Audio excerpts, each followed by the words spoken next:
la gira que va a realizar por varios países de Centroamérica y el Caribe. Particularmente en Centroamérica destaca mucho Guatemala, Honduras, donde también nos unen lazos de carácter cultural, de hecho con toda Centroamérica, porque cuando los españoles invadieron este continente, la Nueva España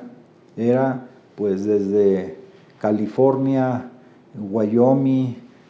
Texas, Alabama, etcétera, hasta todo México, lo que hoy es México, Centroamérica y una parte de Colombia. Entonces es muy importante destacar los lazos históricos, culturales, que se tiene con esta parte de nuestro continente, tanto hacia el norte, hacia Estados Unidos, como hacia todo Centroamérica, hasta parte de Colombia. Ahora, repito que la visita del presidente va a ser muy importante porque es hermanar lo que en un momento dado estuvo unido, o por lo menos no estuvo fraccionado ni dividido artificialmente por las fronteras.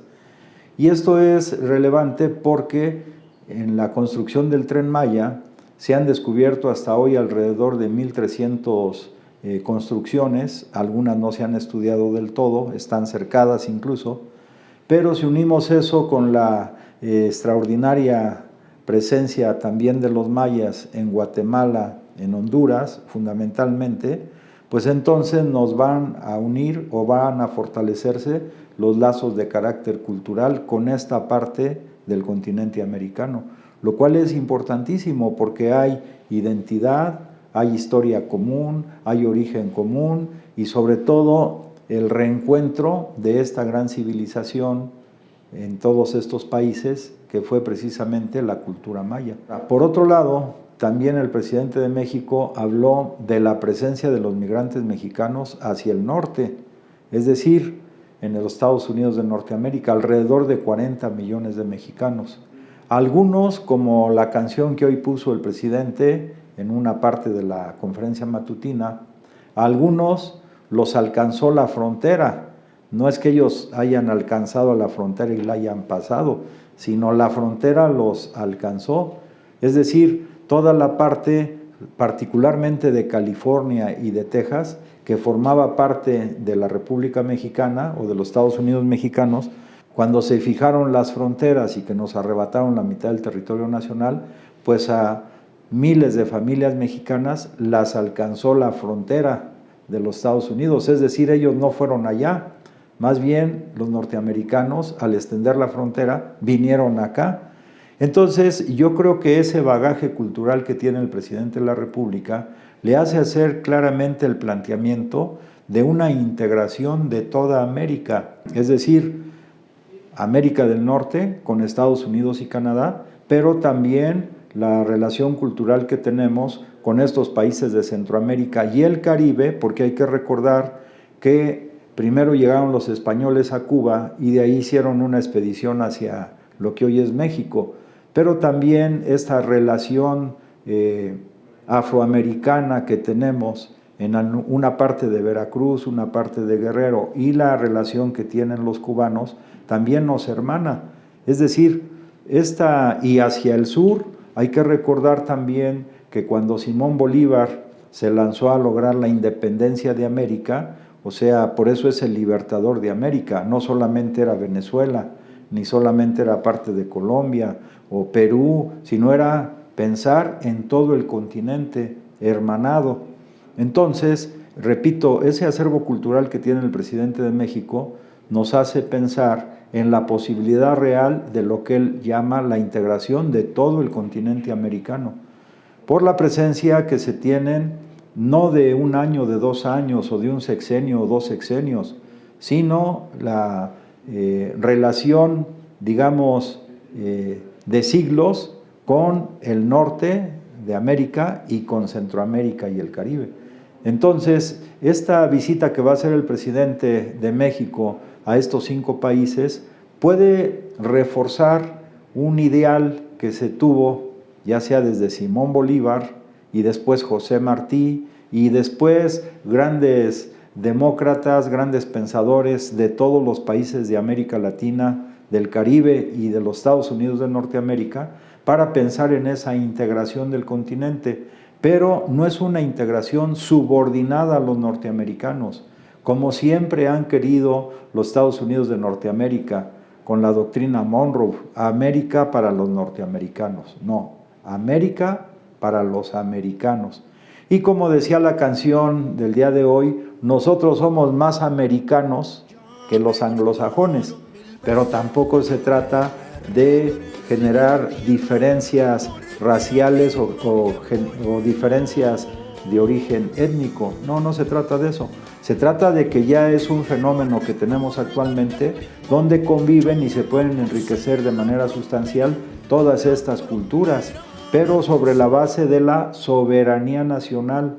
y sobre la base de no subordinados a los intereses de las grandes transnacionales que tienen muchas de ellas su asiento en los Estados Unidos de Norteamérica y algunos en Canadá. En Canadá, sobre todo las mineras, que han recibido contratos leoninos de los gobiernos neoliberales en México y que han saqueado también los recursos minerales de nuestro país. Pero nos referimos a las grandes transnacionales, no nos referimos al pueblo canadiense, porque también tenemos lazos comunes. Ahora hay que recordar que todavía en los Estados Unidos de Norteamérica y en Canadá existen, desafortunadamente, y así fue la historia, las reservaciones, donde confinaron por muchos años a los grupos autóctonos de estas regiones de Estados Unidos y de Canadá y de lo que era México,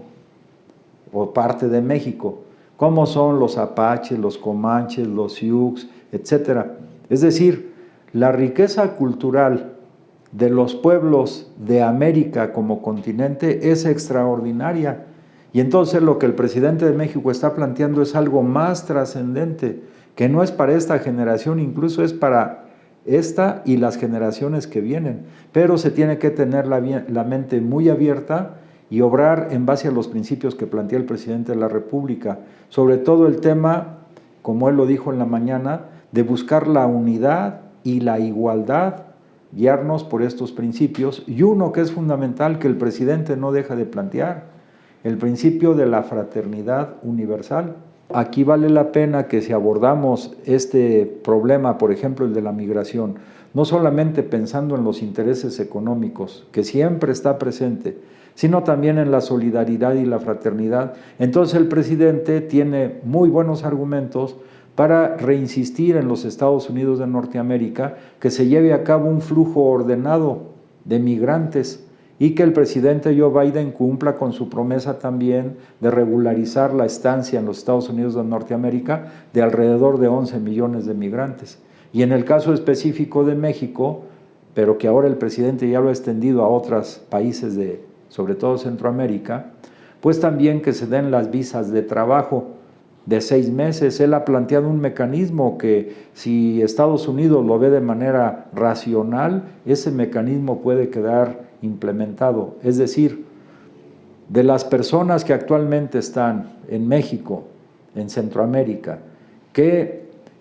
se integren al programa Sembrando Vida y que estén trabajando en ese programa para reforestar sus áreas de las naciones donde viven, pueden después recibir una visa de trabajo por 6 meses en los Estados Unidos de Norteamérica. Además hay que tomar en cuenta también el clima en los Estados Unidos de Norteamérica, por eso se plantea de 6 meses, luego regresar otra vez a sus comunidades y luego cuando se requiera la mano de obra en Estados Unidos, que sí se requiere, regresar otra vez, pero eso implica, como dice el presidente, un flujo ordenado, pero se requiere un alto sentimiento humanista de tratar a los migrantes como iguales. Además la nación norteamericana pues surgió de los migrantes igual, los migrantes tuvieron un peso importantísimo, lo han tenido en toda la historia de los Estados Unidos de Norteamérica. Entonces este mecanismo que plantea el presidente de la República hasta es lógico desde el punto de vista humano, pero también desde el punto de vista económico, porque en Estados Unidos no tienen la suficiente mano de obra para poder levantar también a esta gran nación, entendiendo la nación no solamente como sus transnacionales, sino la gran riqueza también que tiene el pueblo norteamericano, ayudar a levantar esta parte de la Tierra, del planeta, que es todo el continente americano, pero fíjense, no a través de una monocultura, no es el estilo de vida americano, sino es de un enriquecimiento de culturas diversas, respetar la diversidad en la unidad y en la igualdad, y sobre todo manteniendo la soberanía y la independencia nacional de cada uno de los pueblos que vaya a esta integración. El presidente de México también planteó que puso como ejemplo la integración europea. Primero fue una comunidad europea, luego la Unión Europea, y entonces en este proceso, pero reitero, respetando la independencia, la soberanía, la cultura de cada una de las naciones, se puede lograr esta gran integración de toda América. Pero ¿cuáles son los obstáculos principales desde mi punto de vista? Pues creo que es a la vista de todos que a los que no les conviene eso son a las grandes empresas transnacionales, que tienen el control de la mayor cantidad de los medios de comunicación y que a través de los medios de comunicación convencionales y que a través de ellos pues hacen su propaganda de odio, por un lado, de discriminación, de individualismo, de egoísmo y de poner el dinero por encima de todas las cosas como si fuera el gran Dios que rige todo lo que ellos han llamado la economía de mercado. Entonces, ese es, desde mi punto de vista, el obstáculo fundamental, porque si lo vemos, repito, desde el punto de vista humano, pues qué mejor hacer esta gran integración que superaría el tema de, repito, de desigualdad, de discriminación, de individualismo, de egoísmo, y se sentarían bases nuevas, parte de ellas lo que ya plantea la Constitución mexicana en el artículo 89, en el sentido del respeto a los derechos humanos, el respeto al medio ambiente, la cooperación para el desarrollo. México está poniendo el ejemplo, está invirtiendo en este programa Sembrando Vida alrededor de 1.200 millones de dólares al año, que es la mayor cantidad de recursos de todo el mundo occidental, de todo lo que conocemos, que se está invirtiendo para salvar al medio ambiente, fortalecer al medio ambiente, etcétera, etcétera. Entonces, la gira que el presidente de México realiza a los Estados Unidos tiene múltiples aristas. También hay que recordar que en Estados Unidos pues no todos ven bien al presidente de México y la política que él está implementando, porque como él dijo en la mañana, existe el caso, por ejemplo, del gobernador de Texas, que tiene una visión totalmente distinta, donde él está planteando que Texas está siendo invadida por los migrantes. Pues esa ya es una exageración, pero si ese concepto, digamos, gana terreno en Texas y en la Unión Americana, entonces evidentemente que ante la invasión de personas que vienen de otros países, pues eso, de acuerdo, si prevalece ese concepto, afectaría la seguridad interna de los Estados Unidos de Norteamérica y entonces ellos tomarían medidas represivas o coercitivas más fuertes que las que han tomado durante este largo periodo del flujo migrante hacia los Estados Unidos de Norteamérica. Entonces, finalmente el presidente dijo algo importantísimo, dice, no vamos a permitir que se ofenda a los migrantes, porque reiteró, los migrantes es gente trabajadora, responsable, que lo ha mostrado, y una muestra muy clara de eso es que las remesas que mandan los migrantes mexicanos, los héroes anónimos hacia México, el año pasado superaron los 50,000 millones de dólares y este año el presidente prevé que pueda llegarse tal vez hasta los 60,000 millones de dólares al año.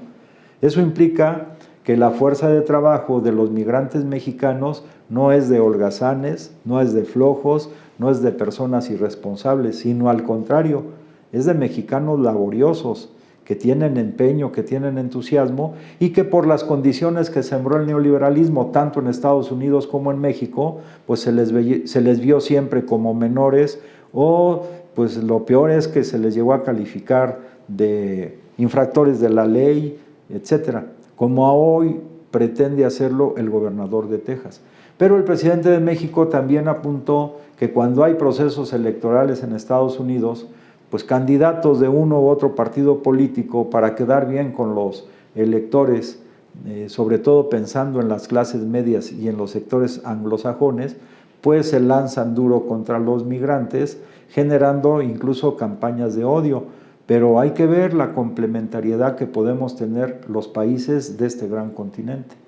Pues nosotros le decíamos al presidente de México, con esa tesis que él plantea a diario de la revolución de las conciencias, que esta visita que haga a estos 5 países fortalezca los lazos culturales y dentro de la revolución de las conciencias fortalezca la revolución cultural, que es el despertar cultural de los pueblos de todo el planeta, una vez que el periodo neoliberal se está yendo al basurero de la historia. Y esto se puede ejemplificar muy bien el tema de la diversidad, porque el presidente de México va a visitar un país que es Cuba, que tiene un sistema político, económico y social diferente al de Estados Unidos o Canadá, que es el sistema socialista, y lógicamente que es un país